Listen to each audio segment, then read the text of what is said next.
Hello everyone, how are you doing? This is MD Tech here with another quick tutorial. In today's video, I'm going to show you guys how to repair Windows startup issues you might be having on your Windows 7 computer. So this tool should hopefully be able to automatically repair your Windows 7 problems without the need for any CDs or DVDs. Now there are alternative methods if you do have the ability to run a CD or DVD and you have the time to do it, but in this tutorial I'm going to be showing you guys external media free tutorial.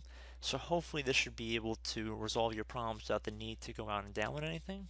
So obviously you're not able to boot into Windows, but I just like to have this as my landing page when I begin tutorials. I don't want to start on a black screen. So we're going to assume that you're unable to boot into Windows. So as your computer is starting up, you want to tap the F8 key repeatedly on your keyboard. And then as you're tapping the F8 key, you just want to tap it repeatedly. Okay, so this is a screen that hopefully you guys will be able to access. So I'd recommend selecting the first option here where you highlight it over. It should say repair your computer, and under description it should say view a list of system recovery tools you can use to repair startup problems, run diagnostics, or restore your system. Hit enter, and this will begin loading the files. And again, I want to mention if this tutorial does not resolve your problems, you probably will have to download external media, like a Windows 7 recovery disk, or if you have any Windows 7 installation media, you can use that as well to launch the repair my computer or repair my PC options. And that'll give you a little bit more functionality into getting fresh, clean Windows install files if you're going to go through the command line method. But this tutorial is not going to really require that. So for system recovery options, select whatever your keyboard input method is. And then if you have any password on your computer, you enter it here. If you don't have a password or you've disabled it, you can just click on OK for a blank field. So now for choose a recovery tool, we have a few options here, and I would highly recommend if the first option does not work for you, go back into this utility as I showed in this tutorial going by tapping F8, and then load the other two here, which is the system restore, which will restore Windows to an earlier point in time, as well as system image recovery. So if you have any system images backed up, again, that would probably be to a CD or DVD. So for this video, it would probably be for these first two here. So startup repair will automatically fix problems that are preventing Windows from starting, and system restore will restore Windows to an earlier point in time. If you're going to run the system restore method, which I'd recommend running after we go through the startup repair method, I'd recommend to go back to the most recent restore point. And I just want to put that out there. And if you had any Windows memory diagnostic issues, so if you thought your memory or RAM was having issues, you could run this utility as well to scan for hardware errors with that as well. So we're going to launch the startup repair utility. This is completely automated, does not require any user interaction at this point, so just sit back. This might take a few minutes. Again, depending on the size of your hard drive, it might take a little bit longer.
Okay, so it should say restart your computer to complete the repairs. To restart immediately, click Finish. I want to click Finish here. And then without even having to do anything else, it should begin restarting your computer. And now, like I said, if this method did not work for you, I'd recommend going through the System Restore utility, and hopefully one of those methods should work. And as always, you can always download the Windows 10 recovery, or I should say Windows 7 recovery media, and you can have additional options through there. There are plenty of commands you can run through the command line window, but rather than make this a 3 or 4 hour video, I've made several tutorials in that nature in the past, and if you had any specific error messages, I'd recommend going online and looking them up because often they will have their own unique repairs and fixes. So, I just want to put that out there. But I do hope this tutorial was able to help you guys out. And as always, thank you for watching, and I will catch you in the next tutorial. Goodbye.